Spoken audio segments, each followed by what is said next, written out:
There we go. Hello, hello, Let's hello. Hello. How are you? Nina, very, very good. Look at us. We couldn't be more contrasted. Right? You're like I Oh, say, you're Lord. straight How out are of you? Norman Rock. You shaved. You're Good. straight out of Norman Rockwell, and I'm straight out of I don't know, the fabulous Oh, furry freak you're brothers. straight out of the Bible. Well, I'll take that one. Oh, okay. All right. Yeah. Well, I'll take it. Hallelujah. Um, that actually does put a smile on my face because Oh, I good. get that. I get well, I get Gandalf sometimes. I'm like not not quite as gray as Gandalf was, but I'm getting there. Gandalf the Gray. But Yeah. I get Jesus a lot. Like they're like, you look like Jesus. I'm like, well, if anybody looks at me and sees Jesus in any way, whether it's my behavior or my look, then I'll take it. Go for it. Hallelujah. Go for it. It's Yeah. it's quite a standard to live up to. That is, isn't it? Yes. Yeah. That's something I don't have to worry about, except for I hope they see it in my behavior. Right. Yeah. Yeah. I'd In my rather approach to life. Yeah, yeah, I'd rather they see it in my behavior than my look. for But sure. it was an easy Halloween costume.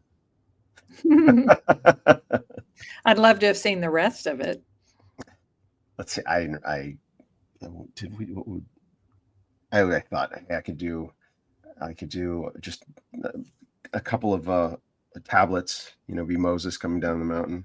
I didn't do it. Maybe next year. Uh, what else? Then so I'm also in this group. It's a 501c3, so it's a charitable group in my neighborhood that is dedicated. It's a bunch of dads that are just dedicated to helping the school system and with projects and fundraising stuff like that. So Mhm. it's a and then our mascot is from the movie, like the Dudes. We have T-shirts and branding and everything.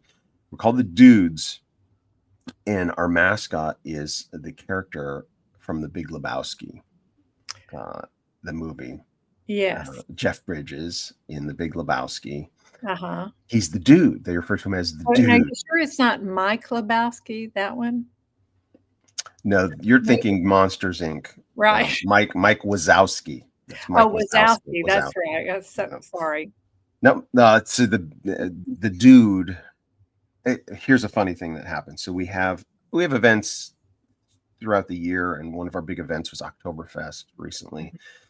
It's one of our big events, and I hadn't seen a bunch of the guys there in a while. And I walk in just myself looking like this, and they said they hadn't seen me. They knew the hair was starting to get long, but they hadn't seen the beard and stuff. Mhm. And it did not occur to me I look just like the dude. Like I walk in and heads are turning, and this is what Jeff Bridges' character in that movie looked like. And I'm like, oh wait, I walked into a dude's event as the dude. It was pretty funny. Like people are coming up to me, taking pictures with me and videotaping and talking to other friends that weren't there. Like, look who came. So that was fun. I love that. I love that. I'm glad you leaned into it. Yeah, Yeah, I'm leaning hard into hard. that's My totally what wife, you no, should she do. doesn't like it. Yeah. I think that's totally what you should do whenever you're in a situation like that. Don't shy away from it. Just lean into it and have fun with it. Well, what I should have done is memorized some lines and worked on the inflection, Jeff Bridges' inflection, and Mm. you know, done some movie quotes. Maybe it's still not too late. You know, I'll Next work time. on that. Yeah. You'll have another opportunity, I feel sure. Yes. Yes, Yeah. indeed. So next time. Next dude's event. Okay. How are you, Nina? I'm doing good. And I'm so excited about our conversation because I haven't had an update in a while. Well, except for the beard. I can see that. But I want an update on the project. Oh boy, oh boy, oh boy. When I realized that today was going to be with you, I'm like, oh Lord, perfect, because I do have a good update. I have a, I can, I can go back just like 2 weeks and start updating from there. There's just always so much stuff happening. So let me do that. Rather than Okay. I had, I'll tease this for toward the end, the latter half, I had a really, really, I think, pivotal meeting last night. And Ooh, this is good timing. yeah, it was at 5 p.m., scheduled for 5 p.m. yesterday. Mhm. And so, it's a good meeting. And I said this on Bible Every Morning this morning. It's a good meeting when you're scheduled from 5 to 6 and you look at your watch and it's already 8. Yep. That's a good meeting. And you go for another half hour after that still. So it was a between 3 and 4 hour meeting that just flew by. So let me get to that.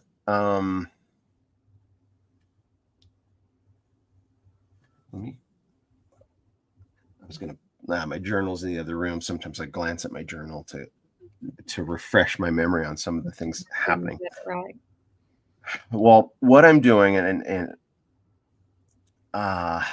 as I am meeting new people and retelling my story, right? This process of the last 7 years is just basically me telling my story over and over and over and over and over and over and over again. And obviously the story gets longer and more eventful, and and then I have to condense and summarize, and et cetera, et cetera. So in October, I was interviewed by a pastor. Rewinding, I met this. How did I meet him? Oh, about 6 months ago or so, sometime within the last 5 or 6 months. I've been kind of church hopping intentionally around Armenian churches in the Southern California area. And we went to this one church. It's an evangelical, congregational, Armenian focused church. That's the closest one to where I live. It's 10 minutes away. And so I went there, first time there, and there's an important Armenian that I knew attended church there, a guy, historic. He's become a friend of mine. And I mean, I wasn't going there just because I knew he went there. I just wanted to check out this church. And they were in a pastoral search. So they had different speakers come through, filling the pulpit. And a young pastor was there who's evangelical that's associated with Talbot Theological Seminary, and one of my heroes of the faith, J.P. Moreland, is at Talbot. And I'm like, here's an Armenian Christian who believes in Jesus, and he's philosophically and theologically closely aligned with my branch or version of Christendom. I'm like, let's hear what he has to say. And his message was amazing. And I'm sitting there going, God, thank you for bringing me here this day, because it's the only time he was going to, it's just a one-off. So I meet the guy afterwards. I'm like, we need to meet. So a month or two later, we sat for a coffee/meal. Maybe we had a meal, another 3-4 hour conversation, just really good. And after those meetings, for me, I'm always like, I know I'm a lot to take. I know maybe am I overbearing? I know I'm very exuberant and very excitable in the way I talk, and I talk about God doing things all the time freely. Like that's just the way I talk. God's doing this, and then this, and I'm always ascribing these incredible things to God. And like some people, maybe they don't respond well to that. I'm like, so I'm always second guessing myself after I have these conversations in meetings, and I'm like, all right, well, that was fun. He seemed to be receptive and responsive, and some time goes by, and I'm like, well, I need to reach out to him again. So I did. Yeah, we need to reconnect. He goes, oh, yes, we do. And then he responds, he goes, I want to interview you on my podcast. I'm like, I had no idea you had a podcast. I'm like, yes, you should interview me on your podcast. Okay. So that interview, we recorded it in October, and I was like, afterwards going, wow, that's a pivot. Like, that was really good. His questioning, the way he took, and my summarization of Sogelman's story, and the things that we covered, and all the nuances and importance. And it seemed like the interview crescendoed, it built, it was exciting from the beginning, but it crescendoed to the end. And I listened to it back. I'm like, wow. So he finally released that last week. And that was and where can people find that podcast? So it's on YouTube, Facebook, and I think Spotify. And I think Facebook is his largest social media presence. I watch on YouTube, but I can send you the video later. But his podcast is called Christ and Coffee. Okay. Christ and Coffee, and he has his little jingle, Christ and Coffee. You'll hear it. This is Dr. Haig Karlopian. Amazing interview. And so that interview I've been sending around. Yes, Christ and Coffee. Yes. There it is. Yeah. That's it. Okay. I've been sending that around to some of my Armenian connections and non-Armenian connections. And when people respond, it means something. So I've been getting very good responses. 2 in particular responses were kind of identical of important people in my life. 2 people responded almost verbatim. Wow, that was a really good interview. And I'm an atheist. That's how wow. That's how they respond. Like they saw they needed to include that in their response. Mm-hmm. And I knew they were both atheists, but I'm like, so. Yeah, one of those people was an Armenian and one was a non-Armenian, just people close to me. Here's Ara. Ara's in here. Yeah. I love that people tune in here. I love that Ara has come in here because I like updating people without having to repeat myself over and over again. But Ara and I will connect later and I'll give him more of the details, more than I can disclose here. But so that interview went well. And when I posted that interview to a group chat that I'm in, I've been in a couple of I'm in a group text, and then I'm on the Signal app, and I have a group there of people that are kind of insiders that get updated every now and then. And so I posted it to that insider group, just the link to the interview, and one of them responded to me within a day or so. I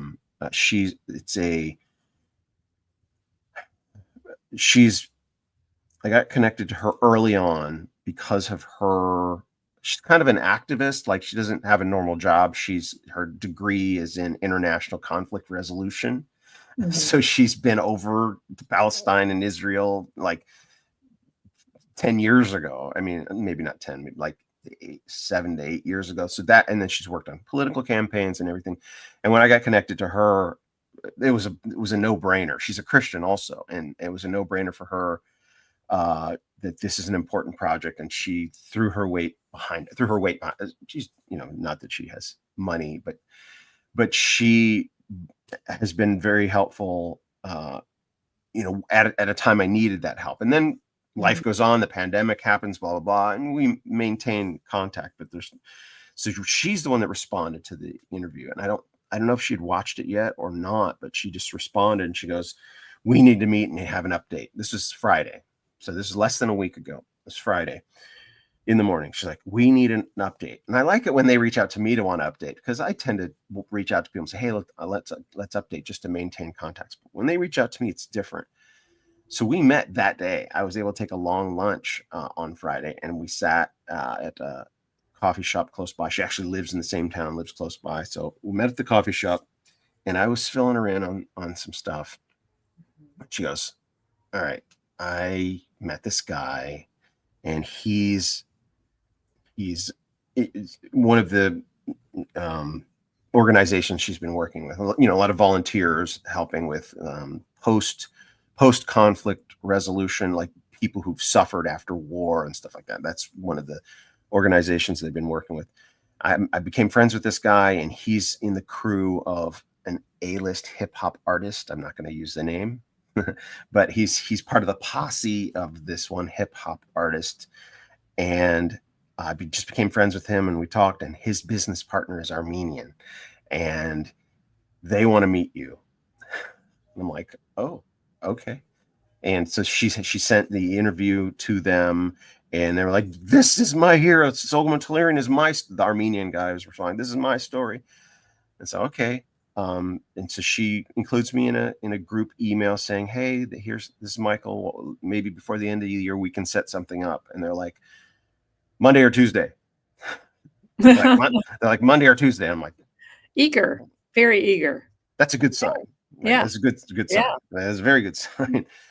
And one of the things she said, all right, so this is one of the things she said.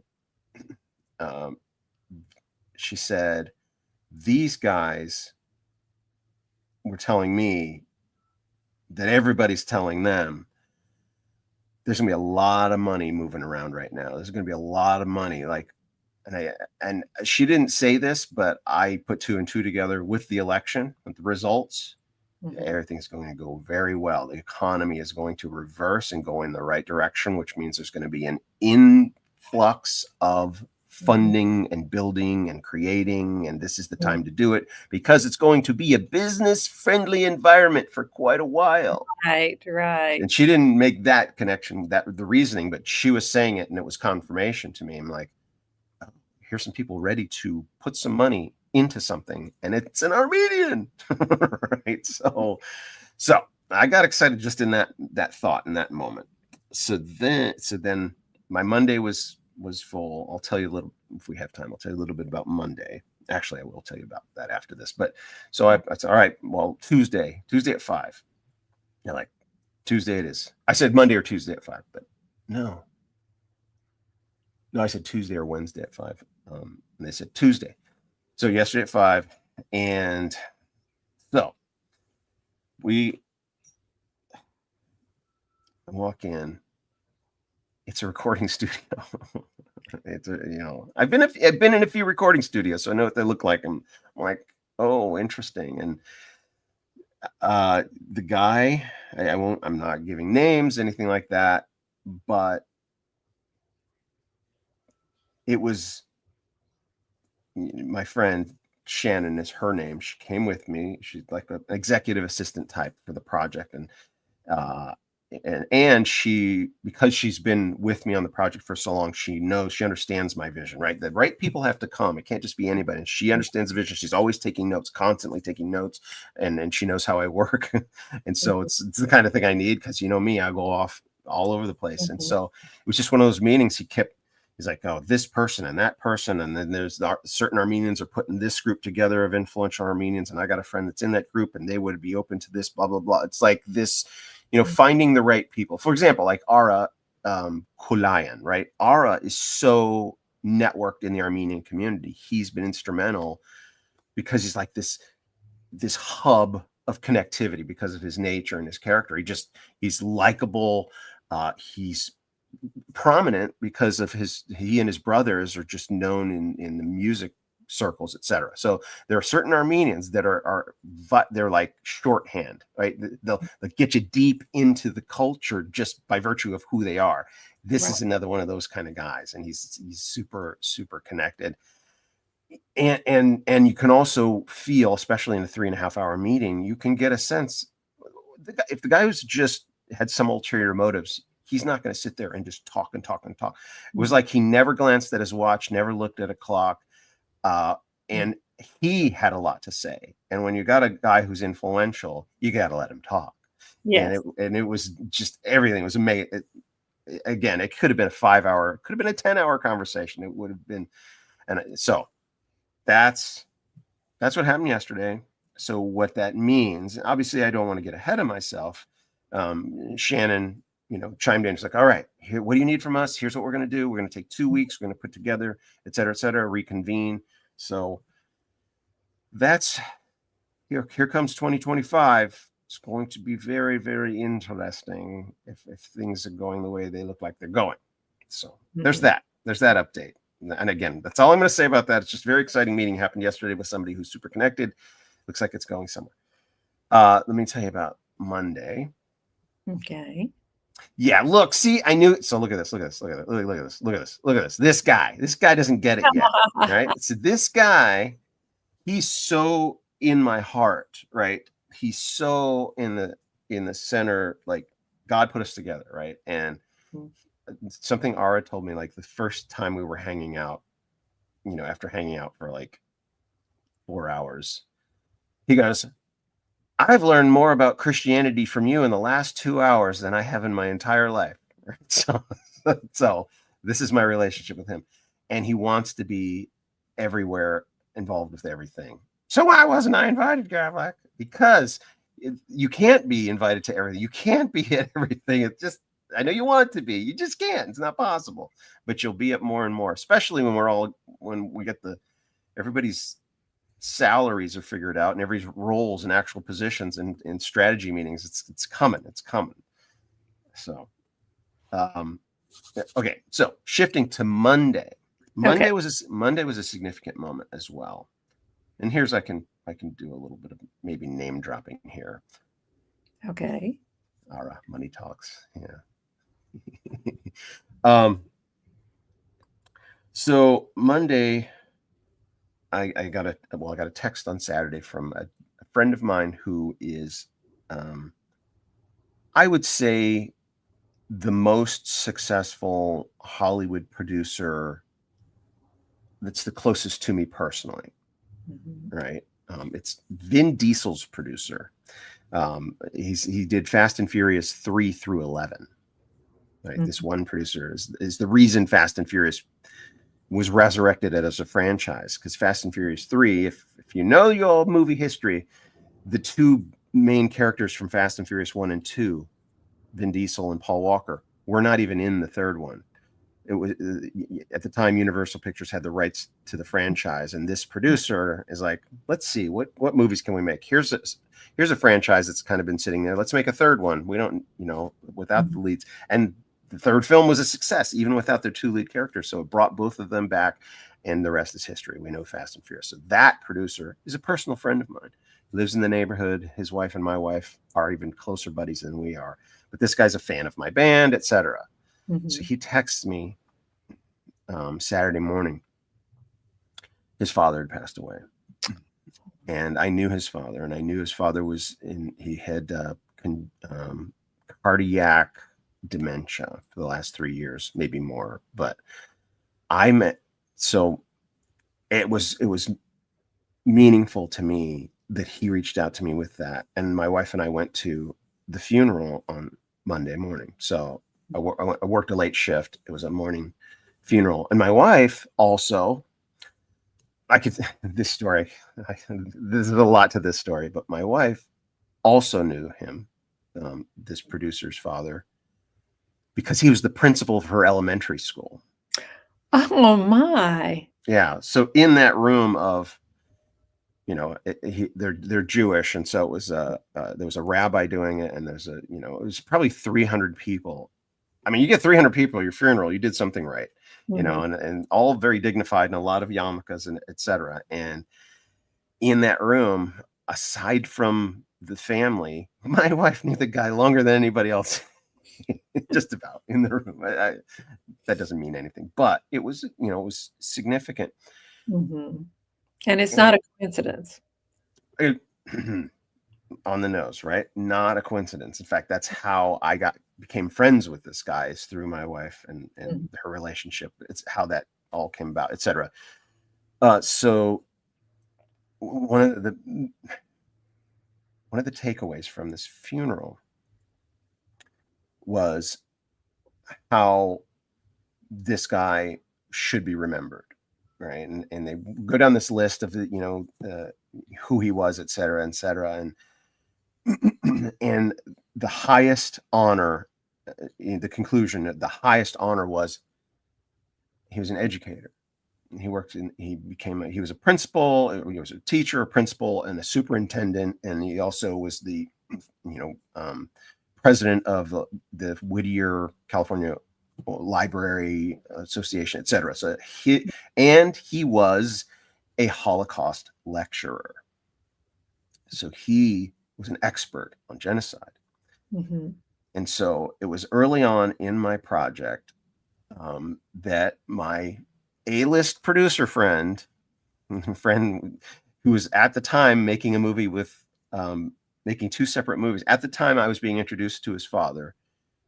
He was making a movie with Robert Downey Jr. and then a separate movie with Angelina Jolie, right? This is my buddy down the street. He's making movies with those two. So he says, I got to introduce you to my dad because of what you're working on. My producer friend's like, I want to help you in however I can with this project, this Armenian genocide project. He's like, I'm going to introduce you to my dad.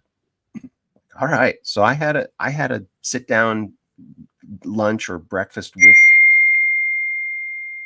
Did you hear something? Did you hear a ding, a ring? Yeah, that was probably on my That was you. computer. My daughter just texted me, and that's Okay. how I get the alert. Sorry about that. All right. Sorry. Just Turned off was that in my head or computer. No. Ding. You so should I have an idea. No, go ahead. I had this meal with this guy, and this is like 6 years ago, before his decline and everything. And I was telling him my vision for this project, this incredible hero, Soghomon Tehlirian, that this story is the story that essentially tells the world how Hitler got his ideas. So, right, it ties these two events together, and my excitement and how this can the world will finally know, et cetera, et cetera. And the guy, I swear, got emotional and teared up while we were talking, and like genuinely, like that this thing could come to pass and that his own son could be a part of it, et cetera, et cetera. So that was my, meeting with him. So then he goes, well, I'm friends with an Armenian genocide expert, one of the foremost. He says, because I get invited, because I speak as I speak on the Holocaust at conferences, et cetera, I've become friends with a guy named Richard Hovhannissian. Richard Hovhannissian is the foremost Armenian historian out of UCLA. Mm-hmm. God rest his soul, he passed away this past year. Oh. But in an email from this Norm is his name, the one who passed away, in an email from Norm to Richard with me attached, he's like, Richard, hi, I don't know. You remember my son? He's a filmmaker right now. He's doing a movie. In the email, he says, doing a movie with Robert Downey Jr. and one with Angelina Jolie. Well, this is a friend of his who also works in the industry that's working an Armenian project. I'd like to introduce you to him. So I get introduced. The Hollywood producer's father introduced me to this legendary Armenian historian. And the historian that I was working with at the time had been in this guy's class at UCLA, and so knew the historian. Mm-hmm. And so I take him with me when I go, and I meet Richard Hovhannissian in his home, and I sit there, and I won't go into that story, but it's all of these important pieces in my journey. I'm now friends with that historian's daughter. Like, I text her back and forth, Richard Hovhannissian's daughter. And I even told her, I went to a funeral today of the man who introduced me to your father. Meeting your father was a pivot moment and, important milestone in this project for me. And she's like, it's like, so these are some updates just from these past couple of days, things that are going on. And, I love the way God keeps bringing people in one at a time, always someone who has a link to someone else that you need for this project. And the timing of it. Mm-hmm. It's we as Christians, we don't know everything that's going on, but we know who does, right? We don't know why, all the details. And so we are forced to be patient. Because we have to have our confidence and trust and faith in the one in whose hands it all is, and his fingerprints are all over it. And I can see his fingerprints in stark resolution, right? It's like, as I'm in the middle of this thing, it's like that fingerprint. I'm like, I got my eyes just like fingerprints. It's like everywhere. I can't get away from God's fingerprints because I'm in the palm of his hands, right? And like, I'm being held and protected and carried and put forth, right? That's how I feel. I feel like I'm being shoved forward, and God's got me in the palm of his hand. I'm just standing there going, okay, God, you're doing all this, but I get to be the point person. Okay. It's a fun ride. It's a fun ride. So. Yeah, that's the thrilling part, getting to be a part of what he's doing. But especially for you, because you are the front person. You are the point person. Yeah. On that note, the guy that I met with last night made a point that he's a behind the scenes guy. He's like, I don't like my name out there. I don't need credit for anything. I've given people ideas that they ran with that were amazingly successful. And I'm like, I don't need my name on that building, or I don't need this or that. Right. And I'm like, okay, I will be surrounded by those kinds of people, but I don't have that option, right? It's like Right. I will be the target and Right. the voice and the face of this thing Right. when the time it's all going to be strategic and planned. And now, with the backing, it's going to unfold the way it's supposed to. All right, we're out of time. That's so exciting. Thank you, Michael, for the update. You know, I always love hearing what's happening now. Well, thank you for letting me hog the time. Oh, no. I was happy to hear all of it. Well, Nina, well, we gotta go. We gotta go. I could go on and on, but Nina, it's a pleasure. It's a blessing. I'm just so grateful that you're part of what we're doing here, and it's Me always too. a pleasure to see your Norman Rockwell shining face. Norman Rockwell. It's Wait a just minute. I it's a good remember thing some interesting characters in some of his. So what are you saying, Michael? that you have a face that immediately speaks a certain thing, and I think that thing is tranquility, peace, Oh, um, grace, hmm, beauty, obviously. oh, So thank you. Well, thank thank you. you. I thank you. Love you, I love sister. Love that. you, sister. Love that. Love you too. All right. Love you too. Thanks so much. And on that note, I want to end the stream. All God is right. in control, everyone. God is in control. And be of good courage because God is with us and we aren't alone.